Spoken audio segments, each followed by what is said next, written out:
Bonjour à toutes, bonjour à tous. Nous sommes le 20 octobre 2017. Alors je vous ai préparé aujourd'hui un texte. Mais avant, je voulais quand même faire de la publicité. Il n'y a pas de raison. Je voulais vous présenter parce que là j'ai vu des critiques qui sont faites sur mon travail, mais ça n'a aucune espèce d'importance. Il faut laisser la parole à tout le monde. Alors je vous représente Pandora quand même. Donc Pandora 1, Pandora 2. Assez conséquent. Vous apprendrez beaucoup de choses, il y a beaucoup de sources à l'intérieur qui vous permettent de contrôler ou comparer ce que je déclare dans ces bouquins. C'est une somme de recherche très importante. Euh, j'ai reçu une critique de la part d'un ignorant qui dit que je connais rien à la science parce que j'ai déclaré qu'il y avait de l'ADN dans les minéraux. Mais il me semble que les falaises d'Étretat sont constituées de coquillages, donc d'aliments vivants. Comme nous l'avons étudié avec mon ami et mon grand frère Dame, entre autres avec Abraham Lancry, mais surtout avec Hassan Bodi, on a trouvé de l'ADN de fruits dans ces boules de pierre qui sont autour du monde. Alors, quand les imbéciles ignorants nous critiquent en nous disant que nous ne savons pas les choses, il est certain que nous ne savons pas tout, mais quand nous savons les choses et que nous les déclarons et que des imbéciles se moquent de nous bêtement parce qu'ils sont ignorants, en disant des minéraux, ben oui, il y en a, malheureusement, c'est comme ça. Ou heureusement d'ailleurs, aux États-Unis, il y a des forêts d'arbres silicifiés, ce qui veut dire que ce sont des forêts d'arbres de pierre qui ont de l'ADN végétal. Mais comme l'homme est ignorant, donc il ne sait pas. Mais peu importe. Et puis, parce que je l'ai reçu ce matin, vous voyez, c'est le deuxième volume, c'est l'édition augmentée. Alors c'est écrit en plus gros, vous voyez. Hein. Avant, c'est vrai, je le reconnais, c'était écrit en tout petit. C'était une erreur de ma part. Je vous prie de m'en excuser, mais dans la version augmentée, donc qui est un tout petit peu plus cher, mais pas beaucoup plus pour que la somme de recherche qui se trouve à l'intérieur, eh ben vous ne vous casserez plus les yeux. Voilà. Euh, voilà, ça c'est pour le côté présentation. À présent, je vais vous lire un texte sur. J'ai parlé avec mon ami Jérôme ce matin, qui est maître chien, qui est un homme remarquable, qui une grande sensibilité, vraiment. Très très grande sensibilité, puis d'une intelligence absolument extraordinaire. L'homme qui comprend le chien, c'est César qui passe là sur Nat Geo Wild. À côté de Jérôme, c'est encore moins. Je dis pas ça parce que Jérôme est mon ami, et que je l'aime beaucoup. C'est pas ça, c'est que c'est un garçon qui a une telle sensibilité et qui comprend tellement les chiens et qui est un vrai professionnel du dressage sans violence, avec intelligence. Et il est désespéré. Il est désespéré, pourquoi? Parce que il se retrouve face à la bêtise humaine. Les gens croient tout savoir, tout connaître, et ne tiennent pas compte des avis du spécialiste. Et quand on va chez le médecin, ah oui, parce que l'autre imbécile là qui m'a critiqué disait que j'étais contre la médecine allopathique. C'est faux, j'ai jamais dit que j'étais contre la médecine allopathique. Bien au contraire, la médecine allopathique et surtout la médecine d'urgence est extraordinaire. Et si on n'avait pas cette médecine, on ne sauverait pas les crans brûlés, on ne sauverait pas les accidentés de la route, on ne sauverait pas grand monde en fait. Donc j'en suis parfaitement conscient et au contraire, je la défends cette médecine. Qu'est-ce qu'on m'a dit encore qui était complètement stupide? Ah oui, j'étais pour l'homéopathie. Or, cet individu qui ne connaît rien à la science et qui prétend que je ne la connais pas, ce qui est possible, je ne discute pas, euh, confond homéopathie et phytothérapie. Alors, évidemment, quand on ne connaît pas le sujet, c'est difficile, mais on est toujours là à ramener sa gueule. C'est ce que je veux vous dire, c'est que tout ce qui est publié sur mon compte et qui n'est pas contresigné par moi, ne vous y fiez pas, s'il vous plaît. Ne vous y fiez pas. C'est pour ça que je laisse Messenger ouvert et que vous pouvez me contacter pour vérifier toutes ces informations. Bon, d'autre part, j'ai eu des gens très bien intentionnés, comme une personne qui m'envoie des informations, je ne sais pas qui est cette personne, je ne sais pas d'où elle sort, et qui me dit surtout ne me citez pas, parce que j'ai assez d'ennuis comme ça, je veux protéger ma famille. Alors lui, il a le droit de protéger sa famille, mais moi, je devrais prendre ses sources, en parler à tous et me mettre en danger, ainsi que mettre en danger ma famille, comme si je ne le faisais pas déjà assez avec ça. Alors, vos bonnes intentions, vous les gardez. Si vous ne voulez pas aller à la guillotine, ne m'y envoyez pas. Hein, vous serez bien gentil. Alors, vous gardez vos infos, si elles sont si précieuses que ça. Hein, et surtout, ne me dites pas, surtout ne me citez pas, parce que je tiens à protéger ma famille. Hey, les gars, moi aussi j'ai une famille. Hein, ok? Bon, les lecteurs jugeront du niveau d'intelligence de ces personnes. On peut travailler ensemble, il n'y a pas de problème. Plus on sera des gens à dénoncer, moins ils pourront nous attaquer. C'est ça que vous ne comprenez pas. Alors c'est pas la peine de vous cacher derrière moi, on me dit tiens vas-y, va à la guillotine, va, nous on te donne tout, tu vas à la guillotine, puis après on ira porter des fleurs sur ta tombe. Non, moi j'assume tout ce que je déclare, hein. Je fais en sorte que ces déclarations soient le plus près possible de la vérité. Je peux commettre des erreurs, car qui n'en commet pas, mais j'assume complètement. Voilà, je crois que j'ai tout dit pour le moment. Maintenant, je vais vous lire ce texte qui est très intéressant sur pourquoi les choses vont mal aujourd'hui dans la société. Et je vous demande, parce que mon travail c'est peut-être un travail de lanceur d'alerte et pas de complotiste. Alors ça, c'est insupportable d'entendre ces termes imbéciles de la bouche d'autres imbéciles qui, eux, veulent absolument se laisser empoisonner, assassiner, ou qui travaillent justement pour ceux qui veulent nous assassiner. C'est ça le problème. Ils sont complices. Et ils essayent de nous faire passer pour des monstres. Mais j'ai pas le sentiment d'être ce monstre pour lequel ils essayent de me faire passer. Mais peu importe. C'est pas ça qui compte de toute façon. Ils sont seuls avec leur conscience et si seulement ils en avaient une, on n'en serait pas là. Alors, on va commencer. Ça s'appelle « Il y a quelque chose de pourri dans l'Empire du Danemark », disait Hamlet. Hamlet 1, 4, Marcellus, avec le dialogue avec Marcellus. Hamlet, c'est Shakespeare, bien sûr. Je donne les références pour la personne qui semblait pas savoir grand-chose et qui m'a attaqué, j'allais dire, très sottement. Alors que je suis tout à fait ouvert, hein, s'il veut me parler, il passe par Messenger, mais comme il a pas beaucoup de courage, il préfère se cacher. Mais peu importe. Chacun d'entre vous l'a remarqué. Ah non, excusez-moi, je reprends. Il y a quelque chose de pourri dans l'Empire du Danemark, disait Hamlet, et je crois que ce pourri est toujours et a toujours été présent dans la société humaine.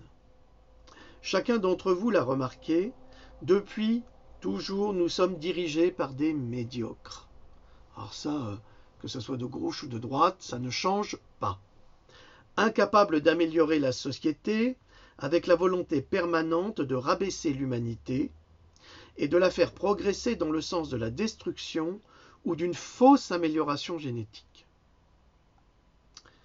Nous parlons d'évolution humaine, mais nous n'évoluons que par la volonté des dieux de l'entresol.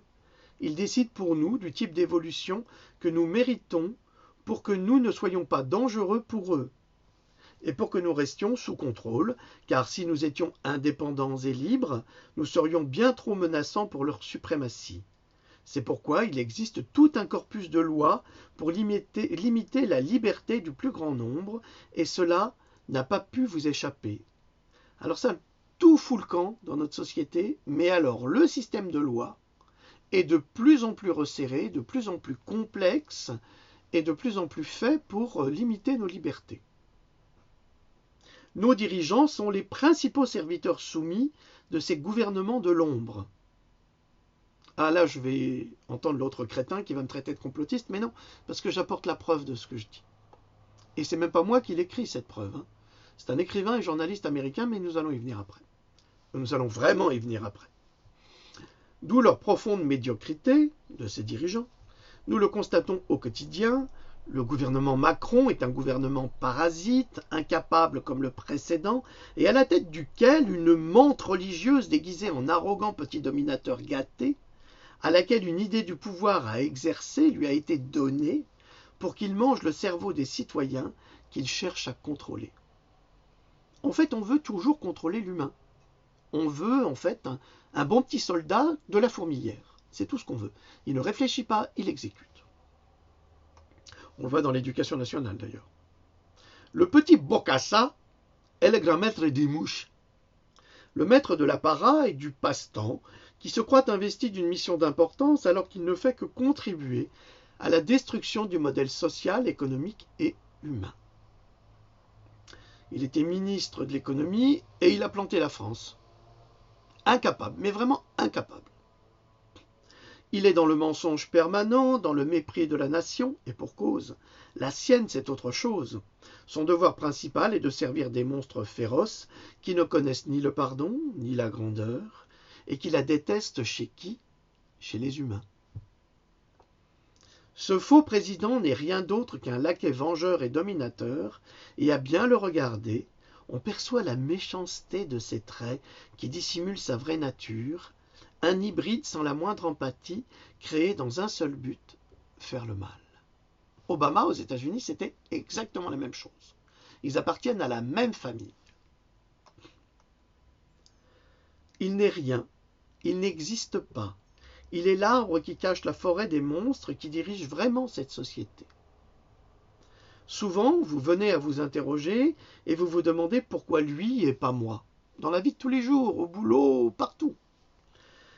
Vous vous dites, je suis meilleur que lui, mais il a obtenu la place qui me revenait logiquement. Et pour cause. Mais ils ont tué la logique dans tous les domaines de la vie sociale. Et vous vous en rendez compte au quotidien. Au quotidien. Autre exemple. Pourquoi licencie-t-on une personne compétente au profit d'une autre notoirement incompétente? C'est quotidien. Pourquoi condamne-t-on les sonneurs d'alerte? Pourquoi permet-on la corruption des élus sans jamais les condamner, comme on condamnerait un pauvre type? Pourquoi les condamnables sont épargnés par la justice et d'autres qui sont bien moins coupables emprisonnés? Pourquoi les OGM? Pourquoi Monsanto, qui est une entreprise liée aux pires crimes contre l'humanité par ses productions contre nature? Monsanto est libre de produire, de promouvoir son projet d'extermination de la société humaine sans le moindre frein politique ou économique. On le voit bien. 50 conseillers de Monsanto auprès d'Obama. Et pendant les 2 mandats d'Obama, Monsanto s'est implanté en Europe, malgré nous, malgré la volonté populaire. Pourquoi? Qui les a laissés s'implanter? Ce qui confirme ce que je vous dis. Pourquoi les OGM? Pourquoi Monsanto, qui est une entreprise liée aux pires crimes contre l'humanité, par ses productions contre nature, est-il libre de produire, de promouvoir son projet d'extermination de la société humaine sans le moindre frein politique ou économique? Alors en Hongrie, c'est vrai, ils ont brûlé tous les plants de maïs Monsanto, c'est vrai, mais la Hongrie étant un petit pays qui est obligé d'importer de la nourriture, importe malgré elle des fruits et des légumes Monsanto. Vous trouvez ça normal? Moi pas.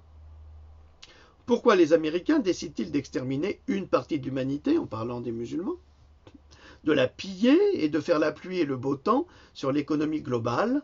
Pourquoi nos dirigeants fabriquent-ils le terrorisme sans jamais être jugés? Plusieurs attentats sous Hollande, et le voilà qui continue avec sa fondation. Et c'est qui paye? C'est Bibi, c'est nous. C'est insupportable. Pourquoi sont-ils si cons à la télévision et sur Internet qui devient le dépotoir des passions contraires? Pourquoi les lâches et les, pardonnez-moi d'être grossier, les sans-couilles s'acharne à attaquer les sonneurs d'alerte et à tenter de les rabaisser en se faisant passer pour des gens honnêtes avec des arguments diffamatoires et un manque total d'honnêteté intellectuelle. Pourquoi ? Pourquoi s'acharne-t-on contre des personnes qui essayent de vous aider ? J'essaye de sauver la vie de vos enfants. Avec ça. Avec Pandora, pareil. Parce que les enfants, c'est l'avenir de nos générations, de notre génération. Si on assassine nos enfants, si on les rend autistes, qui sera notre avenir ? Ils sont en train d'exterminer l'espèce humaine. Je l'ai développé dans cette vidéo sur vaccination et dépopulation, avec des éléments probants. Alors pourquoi tout cela ? Parce que l'organisation du chaos est une nécessité pour masquer la vérité de la société globale. Qu'est-ce que le chaos ? C'est tout ce qui va créer ce corpus d'éléments contradictoires par rapport à des vérités. À chaque fois qu'un sonneur d'alerte publie quelque chose, il est immédiatement attaqué, remis en question, critiqué. Il faut qu'on aille fouiller dans sa vie, il faut qu'on aille fouiller dans son travail pour voir s'il est si honnête que ça. Et puis après, on va trouver quelque chose et puis on va le détruire parce qu'il est trop gênant. D'ailleurs, c'est plutôt très gratifiant de se faire critiquer par des cons. C'est quand même formidable. Ça prouve qu'on les gêne. Ça prouve qu'on les dérange. Mais qu'est-ce qu'ils apportent, ces gens qui critiquent ? En général, ils n'apportent que leur haine et leur jalousie. Ils n'apportent rien à l'espèce humaine. Nous tentons d'apporter quelque chose. Moi, je tente systématiquement de vous apporter des informations médicales, vaccinales, politiques, pour essayer de vous permettre de prendre conscience de cette réalité, car plus nous serons nombreux à prendre conscience, moins les malfaisants seront agissants. Alors ne vous laissez pas berner par les sirènes des faux honnêtes contradicteurs qui sont en fait payés par ces malfaisants. Heureusement, mais heureusement que je mets toutes mes sources. Heureusement. Parce que là, ça finirait au procès, c'est sûr. Mais là, on peut pas. On ne peut pas attaquer, parce que les sources sont là.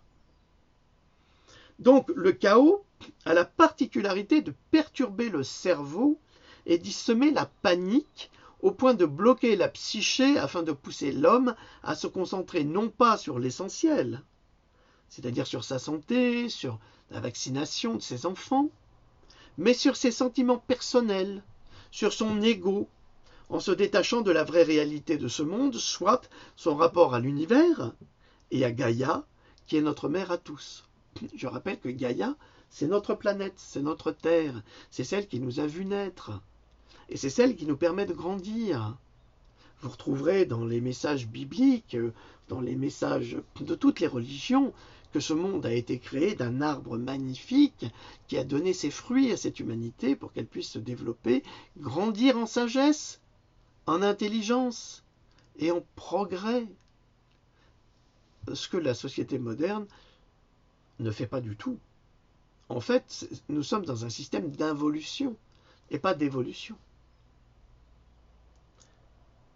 Le chaos, c'est la division qui va jusqu'à submerger la raison d'informations contradictoires, au point que le sujet, vous, moi, sommes désormais incapables de faire la part du vrai et du faux. Il est noyé sous pléthore de jeux d'argent, les jeux du cirque, le football, le basket, le rugby, le sport en règle générale, pour que l'homme ne pense plus à autre chose. On ajoute le rêve, le cinéma, la pornographie pour exacerber sa libido à cet homme, pour lui donner envie de transgresser, de faire ces choses interdites par la société et la religion, et pour calmer sa colère. Dangereuse colère qui pourrait se retourner contre le pouvoir et ses maîtres. En fait, on fait tout pour noyer le poisson, pour empêcher les humains de réfléchir à la réalité, au quotidien de cette réalité, et de les emprisonner dans une fausse réalité et de détourner leur attention par le sport, les jeux, la pornographie, la pédophilie, enfin toutes ces cochonneries immondes. Bon, je sais, il attaque la pornographie. Est-ce que j'en ai déjà vu ? Mais bien sûr que j'en ai déjà vu, mais pour parler des choses, il faut s'informer, c'est pas un crime. C'est pas un crime de regarder. Il faut arrêter de moraliser, il faut en parler, c'est tout. Le sexe est générateur de passion et de plaisir. Il est partout dans le métro, dans la rue, dans les médias. Mais vous avez vu, dans le métro, il y a des placards publicitaires avec des super nanas, bien fichues. Vous avez toujours les super maigres, bien foutues, qui font des pubs pour le régime. On se demande pourquoi elles font des pubs pour le régime, puisqu'elles sont super maigres. Donc, il n'y a pas de raison. Donc, on est là dans un monde. Oui, je sais, vous allez me dire, oui, tu comprends, on a mis la super maigre pour montrer comment arriver à ça. Mais pourquoi arriver à ça? Au temps de Rubens, les femmes étaient grosses, grasses, et plus elles l'étaient, plus c'était signe de bonne santé. Alors là, les Flamands, ils y allaient, hein, les mains dans la chair et tout ça. Hein. Bah, allez voir le Bernin, par exemple, à Rome. J'ai un truc, bref. Allez voir le Bernin à Rome avec Pluton, qui va prendre Prospérine. Et puis vous voyez, le Bernin, il l'a fait dans le marbre, il a gravé les mains de Pluton qui vont se mettre dans la cuisse de Prospérine. C'est magnifique comme travail. C'est une cuisse qui est bien en chair. Elle n'est pas grosse, hein. Elle est bien en chair. Ça, c'est la santé. Être bien en chair. Pas gros, pas gras. Et encore, il y a des femmes grosses qui sont magnifiques. Il n'y a pas de honte à avoir là-dessus. Alors le culte de la minceur, ça commence à bien faire. Hein. D'autant que, avec les vaccins, on a compris que les vaccins pouvaient favoriser une certaine forme d'obésité. Donc ils vous injectent des vaccins qui vous forcent à prendre et ensuite ils vous reprochent d'être obèse. Obèse quand d'ailleurs? Pardon. Donc, et pourtant personne dans le métro ne montre son envie sexuelle par rapport à d'autres en dehors de certains malades. Elle reste intérieure. Elle est étouffée par les malheurs du quotidien. Malheur encouragé par une société pervertie par la pensée détestable des reptiliens du sous-sol. Comment ce type qui fait de la science vient nous parler des reptiliens? Mais parce qu'il faut parler de tous les sujets, enfin.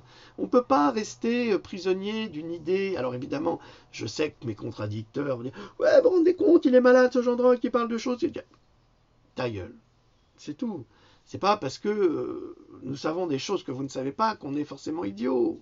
C'est toujours pareil. Laissez-nous parler de certaines choses qui parlent à certaines personnes et peut-être moins à d'autres.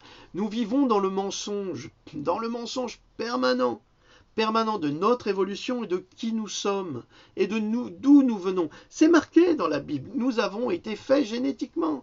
Dans la Bible, on parle du génome. Et j'en ai parlé avec un kabbaliste juif, un grand ami à moi qui est médecin et qui m'a téléphoné un jour en me disant « Philippe, j'ai trouvé l'origine du génome dans la Bible. » Donc, ça existe, sauf qu'il n'y a que les grands chercheurs qui le savent, tout ça.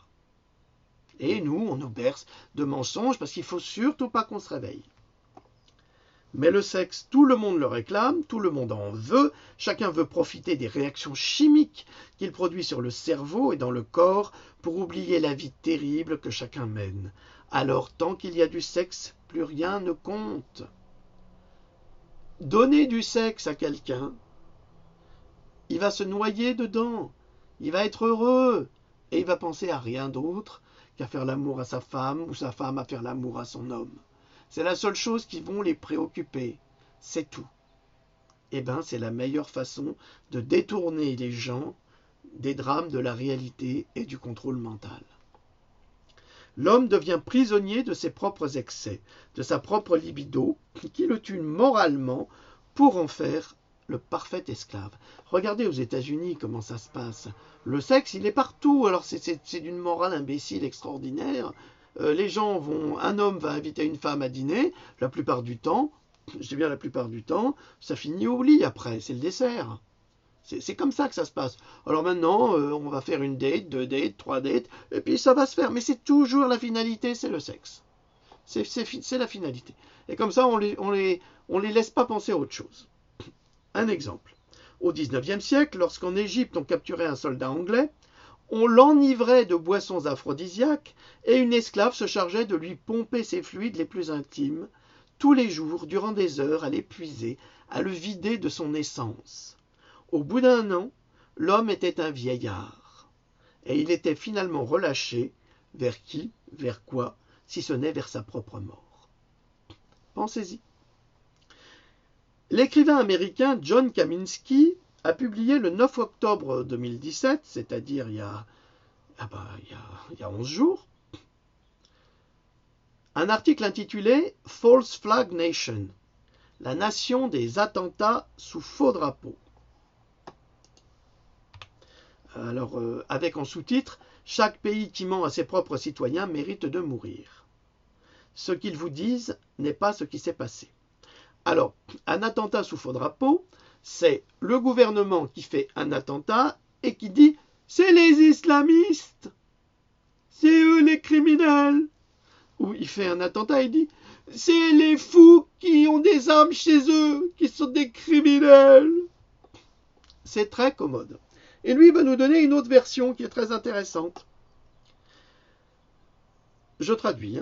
Nous sommes vraiment fichus. Il l'a dit plus grossièrement. Screwed. En anglais, screwed, ça veut dire baiser. C'est une vis.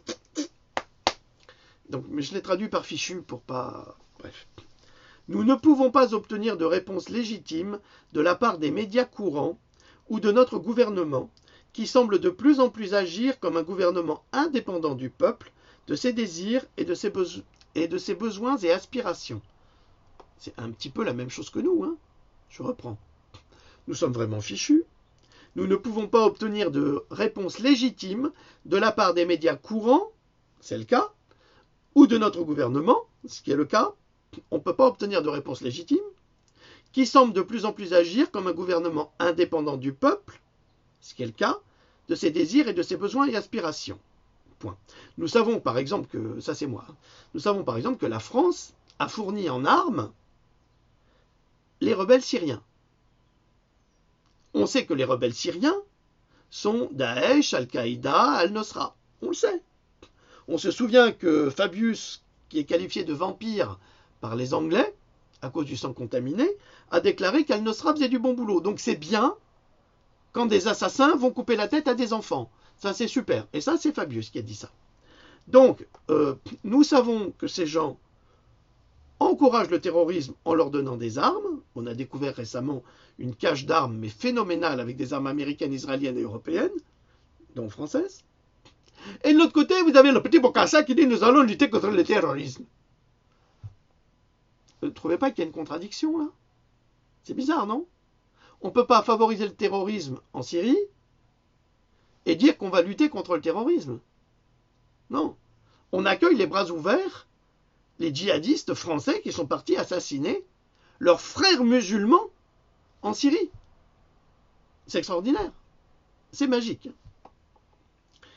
Alors, le pays trempe dans un vético, c'est un terme amérindien qui signifie la crainte et l'incertitude. Or, c'est exactement la même chose en France. Le pays vit, il trempe dans la crainte, dans la peur et dans l'incertitude. J'ai parlé avec mon ami Jérôme ce matin, il est terrorisé par rapport à l'avenir qui se présente. Il dit on a les moyens de trouver des solutions pour régler les problèmes et on fait tout pour rentrer dedans, dans les problèmes. Et il est désespéré, comme des millions de Français. Mais ne perdez pas espoir. Quand il y a une collusion totale entre le gouvernement et les médias, il n'y a aucune liberté, aucun chemin vers la rectification de l'injustice. Quand il y a une collusion totale entre le gouvernement et les médias, ce qui est le cas, il ne veut pas voir les journalistes, il veut voir ses journalistes, il n'y a aucune liberté, ce qui est le cas. Aucun chemin vers la rectification de l'injustice. En clair, nous sommes dans un gouvernement d'injustice. C'est cet écrivain américain qui vous le dit, je vous rappelle son nom, John Kaminski, écrivain, journaliste, polémiste. 2 attaques majeures commises sur le peuple américain ces derniers jours montrent combien nous sommes sans défense face aux déprédations du Deep State. Alors, je n'ai pas voulu traduire l'état profond, parce que ça ne veut rien dire. Il faut comprendre ce que c'est que le Deep State. Donc je rajoute l'explication du Deep State. Je reprends. 2 attaques majeures commises sur le peuple américain ces derniers jours montrent combien nous sommes sans défense face aux déprédations du Deep State, c'est-à-dire l'État profond, ce groupe d'individus et d'institutions qui exercent un pouvoir au cœur du pouvoir, sans tenir compte des droits citoyens, ni de leurs représentants officiels. Ce qu'il veut dire, c'est qu'il y a deux États en Amérique. Vous avez l'État officiel, avec les élus, et puis vous avez l'État profond, le Deep State, qui prend des décisions sans demander l'avis aux députés et aux parlementaires. Et ça, c'est un peu la même chose en France, mais aux États-Unis, c'est pire. Donc, les tortures, par exemple, qu'ont réalisées les Américains à Abu Ghraib, alors Obama, je trouvais ça extraordinaire, oui, il s'excuse, mais c'est tout. Le type, il pratique la torture sur des gens qu'il sait innocents, mais des tortures épouvantables, hein, évidemment, la torture c'est toujours épouvantable. Et ensuite il dit, oui, on s'excuse. Mais on s'excuse de quoi, salopard? T'es un assassin, t'es un complice de crimes contre l'humanité, et tu dis que tu t'excuses, il s'excuse lui-même. Il n'a pas demandé pardon aux gens qu'il a torturés, dont il a assassiné les familles et tout ça. Parce que c'est ça un petit peu, hein. Hein, c'est comme le film de Clint Eastwood sur ce marine américain qui est un tireur d'élite et qui va assassiner les Irakiens, des enfants, des femmes. Et oui, bien sûr, les gens ils défendent leur pays. Si lui avait dû défendre son pays, ben, il aurait fait la même chose. Non, mais il va assassiner les enfants, c'est pas grave. C'est pas gênant. Et donc on en fait une glorification. C'est complètement aberrant, mais c'est comme ça. C'est la logique de ce monde. D'ailleurs, les Américains règlent toujours leurs problèmes avec des assassinats. Hein, I'm gonna kill you, je vais te tuer, c'est que ça, ils ont que ça à la bouche. C'est épouvantable. Pas tous, heureusement, mais les plus idiots, et c'est la majorité. Donc je reprends, 2 attaques majeures commises sur le peuple américain ces derniers jours, donc avec le Deep State. Ce pouvoir parallèle a secoué le monde depuis plus d'1 siècle. Il a maintenant tourné son œil et ses intentions diaboliques contre les citoyens qu'il est censé protéger, ce qui prouve que les États-Unis sont contrôlés par un pouvoir étranger. Et je suppose que la France est également contrôlée par un pouvoir étranger, puisqu'on a un dirigeant qui est parfaitement incompétent, comme l'autre d'ailleurs. C'est pas eux qui dirigent. Est-ce que vous saviez, je suis sûr que vous avez oublié, que Hollande avait une conseillère économique américaine? Et la nana, elle est directement dans le gouvernement français. Mais franchement, qu'est-ce qu'on en a à faire des économistes américains, si c'est pas pour travailler en leur faveur? Ça montre que, comme c'est dit ici, ce qui prouve que les États-Unis sont contrôlés par un pouvoir étranger, ce qui prouve que la France est contrôlée par un pouvoir étranger. Ce n'est pas du complotisme. L'attentat de Las Vegas, alors là, vous qui avez cru ce que vous avez vu, vous avez été bien manipulé, était une mise en scène faite de cadavres déposés sur place et d'acteurs qui jouaient à être blessés. Une mise en scène équivalente à la grande supercherie du 11 septembre 2001 où les affreux Michael Chertoff et le milliardaire Sheldon Adelson souhaitent installer, grâce à des lois prises après ces attentats, des machines à rayons X et des détecteurs de métaux dans tous les bâtiments publics aux États-Unis, une manœuvre leur permettant potentiellement de s'enrichir à milliards. Alors vous avez bien compris. En fait, je mets les sous-titres, l'auteur de cet article sous-entend que ces 2 producteurs milliardaires de machines à détection auraient participé à l'organisation de cet attentat de Las Vegas pour faire voter des lois obligeant les institutions à acheter leurs machines dans les bâtiments publics, les écoles, les universités, les hôpitaux, soit un budget de plusieurs milliards de dollars. C'est là où l'industrie américaine provoque elle-même des attentats pour pouvoir vendre sa production, pour justifier l'achat de détecteurs de métaux et de scanners à rayons X. Alors, c'est quand même extraordinaire, hein, c'est très intéressant. Vous trouverez ça dans thegovernmentrag.wordpress.com. Bon, je mettrai ça, on verra plus tard. Je reprends maintenant mon texte. Aucune des qualités profondes que pourrait développer l'homme ne sont encouragées.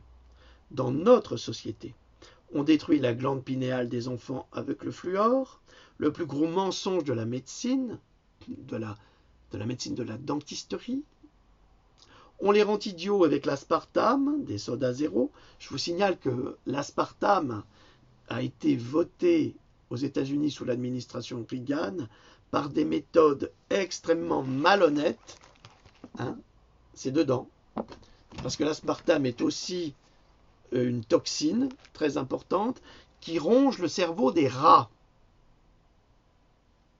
Alors si ça ronge le cerveau des rats et que le rat est très proche de l'homme, vous imaginez bien que ça a le même effet sur votre cerveau. Donc je reprends. On les rend idiots avec l'aspartame des sodas zéro, on détruit leurs dents avec les boissons énergisantes et la taurine, on les assassine avec les vaccins qui ne sont pas là pour soigner, mais bien pour les rendre malades, ils empoisonnent l'eau, les bouteilles en plastique qui la contiennent, l'aluminium partout dans les déodorants, dans les farines de blé pour les rendre blanches, dans les pansements gastriques, dans les petits pots pour bébés, les laits maternisés, partout. Il faut que cela touche tout le monde, nul ne doit y échapper, sans parler évidemment de tous les OGM que l'on y trouve. Tout est fait, et contribue à la destruction spirituelle et physique de l'homme par une organisation internationale du mal qui détient le pouvoir sur toute l'humanité. La volonté de cette organisation internationale du mal, transformer notre monde pour qu'il devienne le sien par tous les moyens et surtout les pires. On détruit une population par la peur. Exactement ce qui se passe, hein. Peur du terrorisme, peur des attentats, peur de ci, peur de ça, peur de la maladie. Avec les vaccins, je discutais ce matin avec ma coiffeuse qui m'a dit mais ce sont les vaccins qui ont éradiqué la peste. Oh malheureuse. Non, la peste n'a jamais été éradiquée par aucun vaccin. L'épidémie de peste s'est développée du XIIe siècle au XVIIe siècle, et elle s'est éteinte d'elle-même, puisque les vaccins ne sont arrivés qu'au XVIIIe siècle, avec la vaccine de Jenner, qui a été faite pour la variole, et qui en fait n'a jamais soigné la variole. Donc il y a tout un mensonge sur la vérité des vaccins, mais vous trouverez toutes ces informations là-dedans. Disponibles uniquement sur Amazon, vous le savez. Donc, on détruit une population par la peur, car elle permet de manipuler le cerveau collectif, puis par la politique, par la nourriture, puis par la santé, mais surtout par l'ignorance et par la science. Parce que ignorance et science sont des sœurs presque jumelles. Comme cet imbécile qui me reproche de prétendre qu'il y a de l'ADN végétal dans de la pierre, ben oui, et pour cause, et qui dit que je ne connais rien à la science, mais c'est de la science qui nous prouve que cet ADN est dans ces boules énormes que l'on trouve partout dans le monde. Ça a été prouvé, je suis désolé. La science qui peut s'orienter aux 4 points cardinaux et qui ne prend qu'un seul chemin, le plus obscur. Eh oui. C'est l'écrivain de science-fiction Arthur C. Clarke, 2001 l'Odyssée de l'espace, entre autres, qui a déclaré que les guerres de religion ont bloqué le développement de la science pendant 450 ans. C'est-à-dire qu'aujourd'hui, on devrait être 450 ans en avance depuis qu'il n'y a plus de guerre de religion. Elles reviennent, les guerres de religion, les guerres d'obscurantisme reviennent. Pourquoi ? Parce que ce n'est pas la science qui devient elle-même le produit du progrès d'une société. Ce sont les sociétés, c'est-à-dire les industries, qui font la pluie et le beau temps sur la science et qui déterminent on va prendre celle-là, mais celle-là ne nous intéresse pas. Parce qu'il faut de la rentabilité. Donc, c'est le capitalisme qui aujourd'hui détruit la science en encourageant une certaine science au détriment de la plus importante. Les OGM, par exemple, sont partout. Et pourtant, grâce au professeur Seralini, le professeur français, nous savons qu'ils sont toxiques pour l'homme, incompatibles avec l'humanité, et ils sont cultivés sur tous les continents pour remplacer notre nourriture, pour se substituer à notre pain quotidien, pour détruire toute nourriture humaine au profit de qui ? C'est vrai, c'est incroyable. On n'arrête pas de développer les OGM partout en Amérique latine. Pourquoi le Brésil est si riche ? Mais c'est à cause justement de la culture du soja OGM. Mais déjà, pour bouffer du soja, il faut un estomac de chimpanzé pour le digérer. C'est pas donné à tout le monde. Et si les Asiatiques, eux, peuvent le digérer, c'est simplement parce qu'ils en mangent depuis des millénaires et qu'ils ont fabriqué les enzymes pour le digérer. Mais nous, c'est difficile. Hein. Alors au profit de qui? Des humains, vraiment? Et nous, citoyens du monde, nous les laissons faire ce Monsanto, car Monsanto et ses amis possèdent ce monde, la justice, avec le droit de la fausse démocratie, qui a été détourné pour en faire l'ennemi principal de l'humanité. Ils nous ont collé la démocratie en nous faisant croire qu'on votait des élus, mais quand on voit comment le petit Bokassa a été élu, c'est pas du tout un pouvoir démocratique, puisque la majorité n'a pas voté pour lui. Donc comment se fait-il qu'il ait gagné les élections? Il ne les a pas gagnées, il a été placé, c'est tout.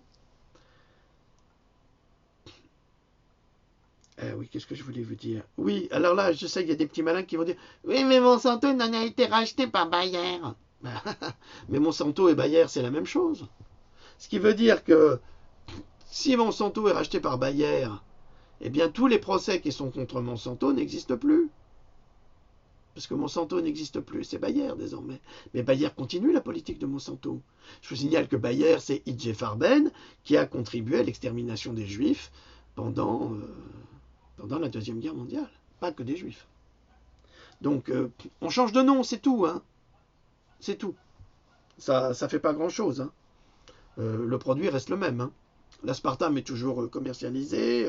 L'agent orange, on l'utilisera toujours comme pesticide éventuellement si on ne retire pas la dioxine. Enfin, j'en sais rien, mais tous les produits de Monsanto, comme le Roundup, ça continue. Hein.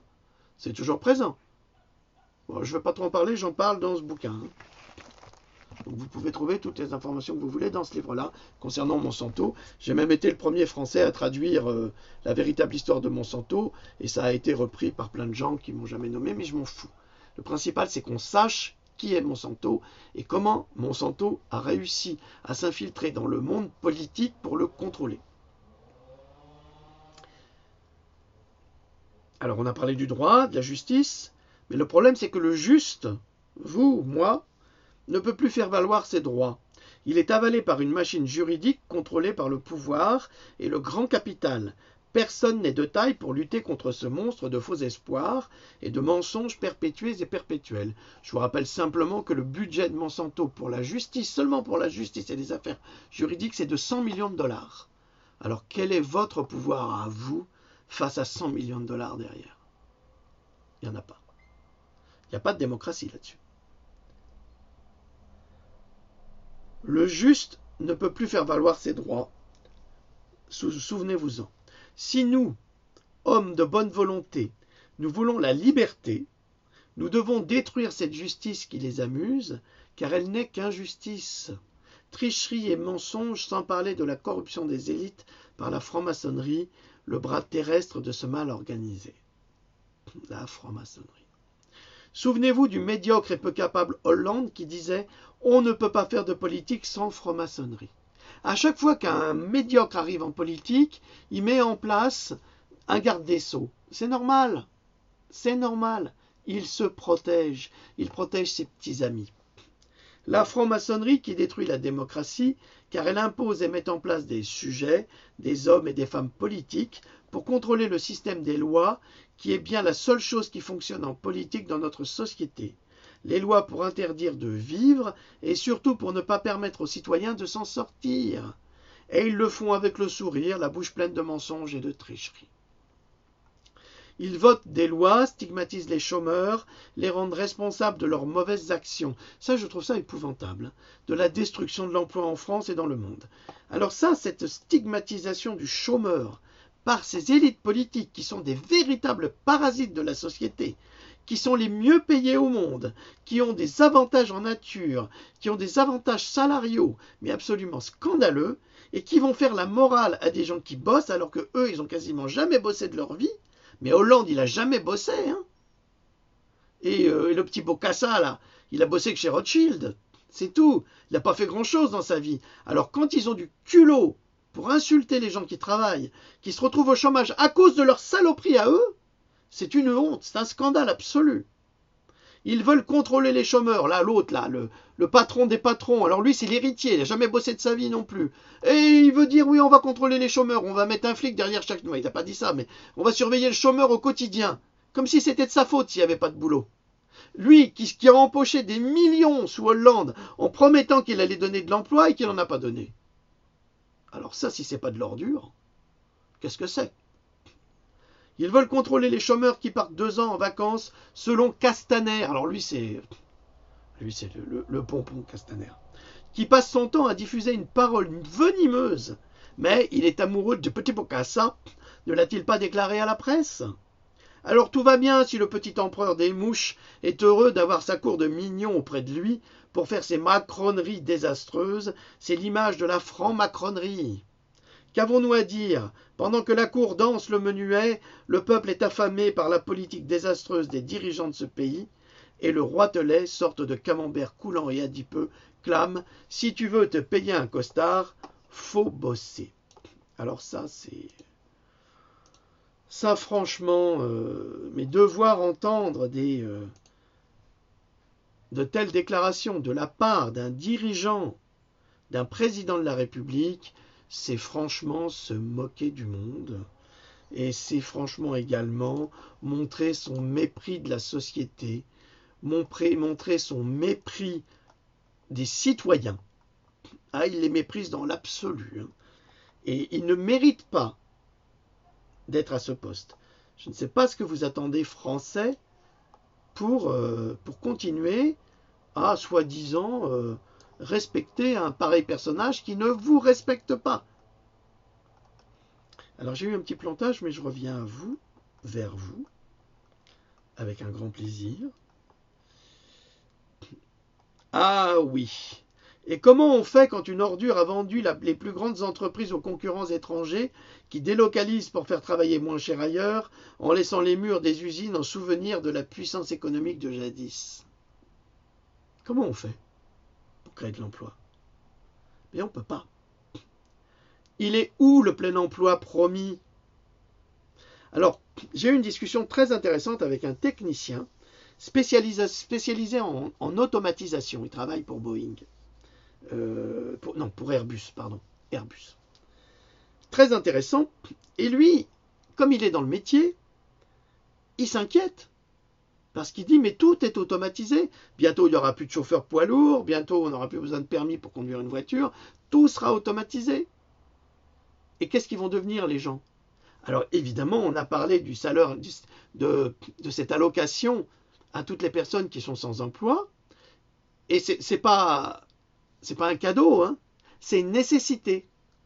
Mais le problème, c'est que tant qu'on sera dirigé par des imbéciles et des médiocres, ça sera toujours un pis-aller, ça ne marchera pas.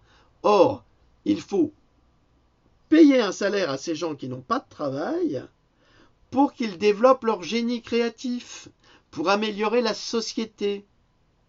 C'est ça qu'il faut faire. Et en améliorant la société, on l'améliore pour tout le monde, pour chacun. Vous comprenez?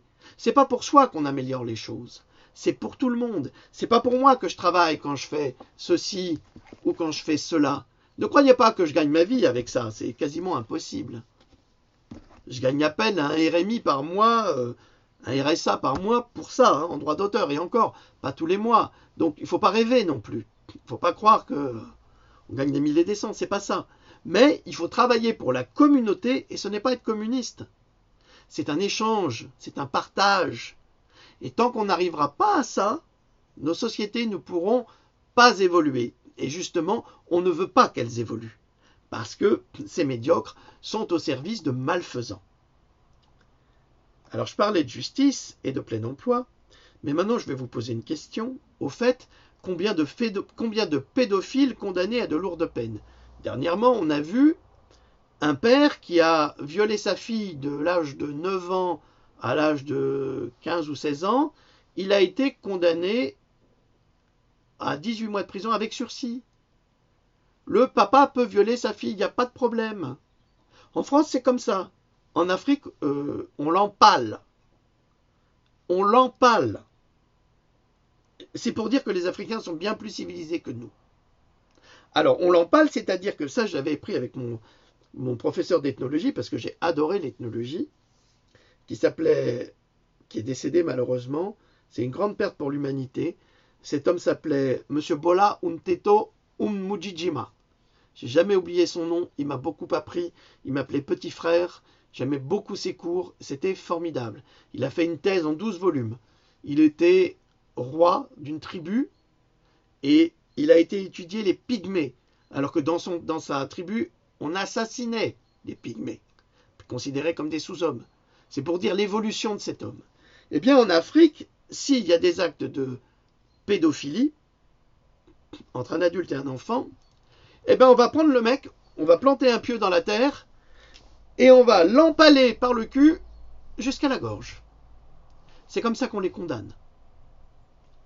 Eh bien oui, mais chez nous, on leur donne des peines de sursis. Et quand on les met en prison, ne croyez pas qu'ils sont dans des cellules qui sont réservées à 4 ou ils sont 8 ou 9. Non, non, on les met dans des cellules à part.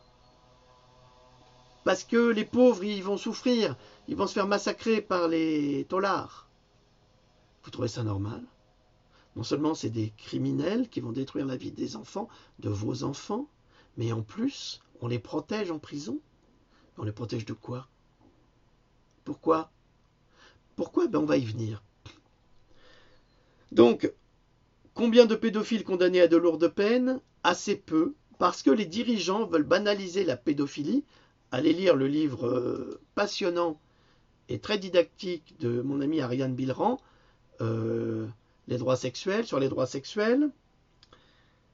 Donc, ils veulent banaliser la pédophilie pour permettre à cette maudite clique d'en abuser allègrement sans risque. Ils visitent les maternelles comme pour faire leur marché, les centres d'accueil, les joyeuses colonies de vacances, merci papa, merci maman. Ils se font un cheptel collectionnant leur bétail, car nous sommes ce bétail, c'est pour cette raison qu'ils nous traitent comme tels et que nous acceptons de nous laisser faire à cause de tout ce qu'ils mettent en place. Et là, on a le scandale du cinéma avec le producteur américain, mais comme je l'ai signalé sur la page de mon ami Sushi, Yann, je tiens à vous signaler que Harry Cohn, le directeur de la Columbia dans les années 30-40, était très fier d'annoncer que toutes les actrices qui tournaient dans son studio étaient passées par son lit. Donc c'est absolument pas nouveau. En revanche, c'est l'arbre qui cache la forêt, parce que si ce producteur est une ordure, parce que c'est une ordure, hein, c'est un fumier, ça c'est sûr, bon, il peut m'attaquer, c'est pas grave, ça cache la pédophilie à Hollywood. Parce que ce qu'ils ont fait à ces femmes, ils le font régulièrement aux enfants. Sachez-le.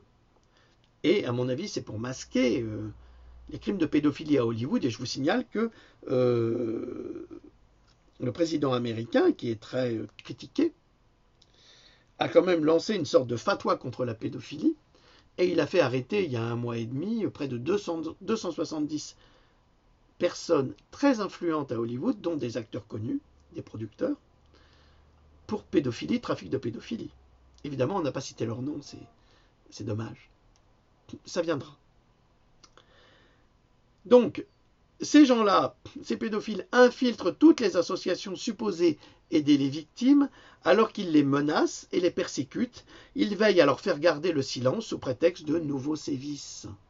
Donc il faut se méfier de tout le monde dans ce domaine-là. C'est pour ça que je ne m'occupe pas de pédophilie, que je préfère me cantonner à la médecine, parce qu'il y a des affaires politiques, régionales, nationales, internationales. C'est absolument sordide, moi ça me détruit, je ne le supporte pas.